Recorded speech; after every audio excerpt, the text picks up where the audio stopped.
66 and Nowhere seemed a logical jumping off point for GSO's foray into feature filmmaking because we can showcase San Diego as a premier film location. And just as you would in music, you would want to make a couple of covers before you started writing originals. We decided a remake was an excellent starting point.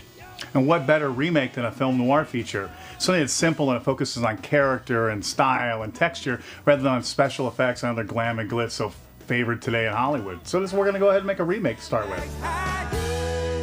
Chad brought Detour to my attention back in November. He suggested I give it a view and write a screenplay. I watched the movie. It's a short film, only a little over an hour of running time. And we're really excited to make this piece, which is derivative of that film. No, derivative's not a good word. Makes it sound like, no. Inspired by. Our film 66 and Nowhere, which is very inspired by that feature, will begin filming almost 70 years to the day that feature was filmed. Yeah, going out into the desert and capturing all those images of the stark landscape, which is what you saw a lot of in Detour, and then the chance to film, you know, in that old style, the elegance of the film noir feature, and then working, you know, with our actress Carol Moreau and filling the role played by Ann Savage, just a great opportunity to update an old classic, really. So in Detour, Ann Savage left some very large shoes to fill, and we were incredibly lucky to have Carol Morrow walk in to audition for the role of our femme fatale. She brings such a gravitas to the role, she's really going to steal some hearts when this feature comes out.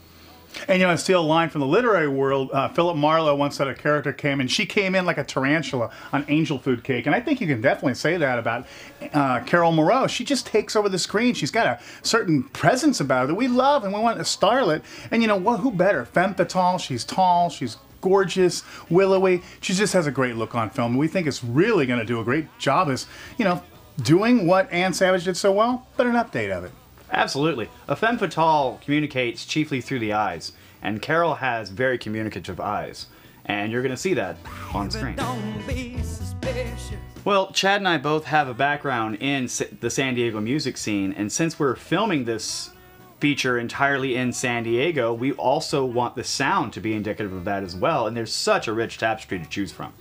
When you think about all that Quentin Tarantino's done, people who do great soundtracks. I mean, sometimes a great soundtrack can carry a movie. What better way to do that than with San Diego music, just introducing the world, the country, to what's going on down here. There's some great bands. Jesse LaMonica, Push and Rope. Yep. Looking at maybe getting Transfer, and there's some other, Sunday Hustle. Yes. You know. They'll be featured in the film. Great up-and-coming bands here locally that will get you guys to get a taste of, and it's just another way to kind of make this big San Diego family get forward. Visually, what we're creating with 66 and Nowhere is an homage to the film noir style. We are taking very large shots of vast swaths of America, and even then going down to a microcosmic level where the characters are interacting within enclosed claustrophobic spaces. One great thing about filming in San Diego County is because of the wide range of ecospheres, biosystems, whatever it is. You know, we got oceans here, deserts, mountains, forests. We get a chance when Dom is traversing America, going from Chicago to Hollywood, we get to film all those environments right here locally. I mean, I think we can capture pretty much, we can't do frozen tundra, but, you know, we'll go to Moscow for that. Road trip. The 70s was an amazing stylistic era in film where visual storytelling took that next step. But the entire time they were doing so, they also had great respect for the film noir of the 40s. So now at this point, we can do a nod to the 70s, homage to the 40s. That's pretty all-inclusive. We'll take everything on our pizza with this one, right? Absolutely. So we have just about everything we need to make this movie except for, what's that thing? Money. Money. And that's where you come in. We have brought in some heavy hitters from LA. We've contracted Miguel Torres as our director of photography. He's going to help us frame some beautiful shots. Carlton Diggs is going to drop our sound in. Excellent. So we want to be able to pay these gentlemen what they're worth. We need to feed the cast. A lot of fuel costs. A lot of fuel. As we journey around San Diego and Imperial County to create the tapestry that we are trying to weave. Big tapestry. Very large tapestry. Big Quilt, thread. almost. Thick thread, too. Yes, very, yes. Quiltish. Well, But we're going to need equipment rental. We got a pretty good, GSO Productions has got a pretty good equipment inventory, but there's some specialized stuff for a feature film that we'll have to go out and rent to give it that patina, that real pro look that we so desperately want to put out here, and think that you guys will appreciate at home. Absolutely. And you can be comforted knowing that you are literally feeding starving artists. Very starving. See how skinny I am? Well, we have the talent, the crew, and the equipment to make something really amazing. And the passion?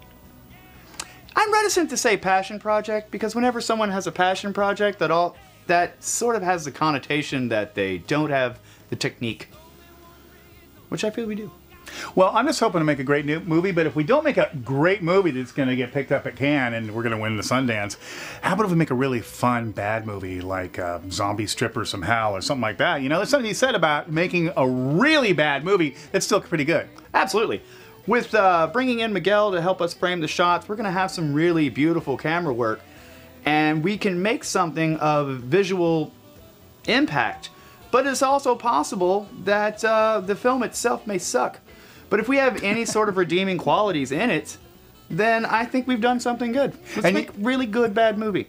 Well, you know, and I'm more than willing to do the things that it takes, Eric, to make it really bad while good. So if we need to put a microphone and hang it, you know, right there in the frame, right there, see, they can't, you know, like that. Or we'll do continuity, and if, you know, we'll have a can that'll appear and disappear. And in fact, I'll pledge, Eric, to make the can appear and disappear regularly, just to make it have that total continuity failure, if that's what it takes to make a great bad movie. I'd really like if, during one of the conversations, as they're chatting, if we can just spin the can slowly, 360 degrees, throughout the shot. And then we've got to have the cigarette, which is long and short, like a trombone being played. Absolutely. And then at one point it's a cigar. So just do some David Lynch shit. Just drop someone else in entirely. And then Tyler Durden flashes on screen for just a moment. That's a fun trick.